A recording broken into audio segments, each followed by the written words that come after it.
What's up, everybody? Welcome back to another episode on Keeping It Real with Credit. As you know, I'm your host Ray from Keeping It Real, and on this video we're going to be talking about, do you really need a credit card and why you should get a credit card right now.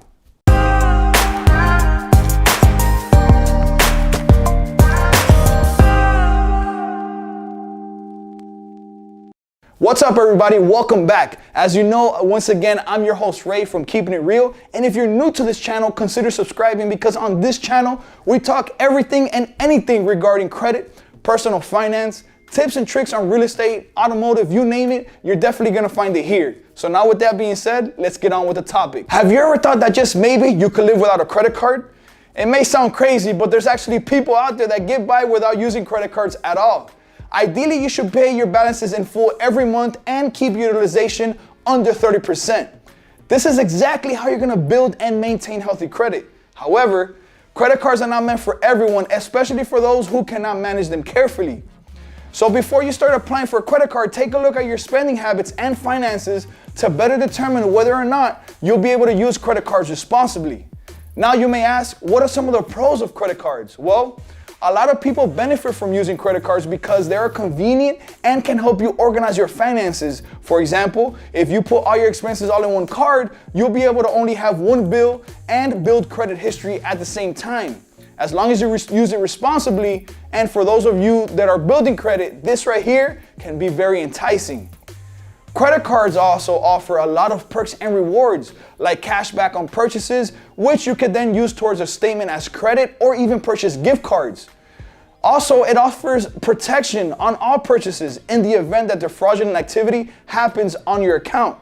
Now, let's get down to the cons of credit cards. Believe it or not, there's some people who should just stay away from credit cards altogether. And if you're somebody who is struggling to stay out of debt or cannot keep up with payments, it may be a good idea, again, to stay out of the way of credit cards altogether.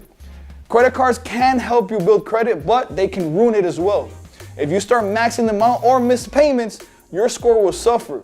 You'll also end up paying more money in the long run because carrying balances on your credit card, as we know now, will cost you hundreds to even thousands of dollars in just interest fees alone.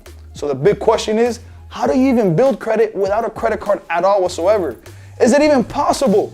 Absolutely. Don't think that it comes out without no challenges though. A lot of people, especially young people, a credit card is not only the first step towards adulthood, it's the way to establish credit. There are other ways for young adults to establish credit though.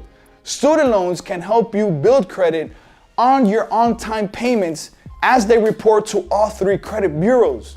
You can also use a monthly service to report your rental payments, as most rental payments are rarely reported to all three credit bureaus. You can also become an authorized user on someone else's credit card.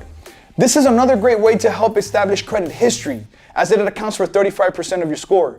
As long as the primary account holder has demonstrated positive payment history and owes less than 30% of the available balance on the card, this will help you out. However, if the account holder has reached the credit card limit or has missed any payments, it will also reflect negatively on your credit report. So with that being said, question of the day.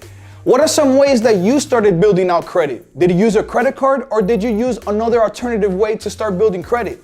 Leave your responses in the comment below so we can go ahead and share and contribute to this community as we all help each other out, build a better, healthier credit and financial situation for all of us. With that being said, guys, thank you again so much for the love and support. Don't forget to like, comment, subscribe, share with family and friends, and on to the next episode of Keeping It Real with Credit. Peace.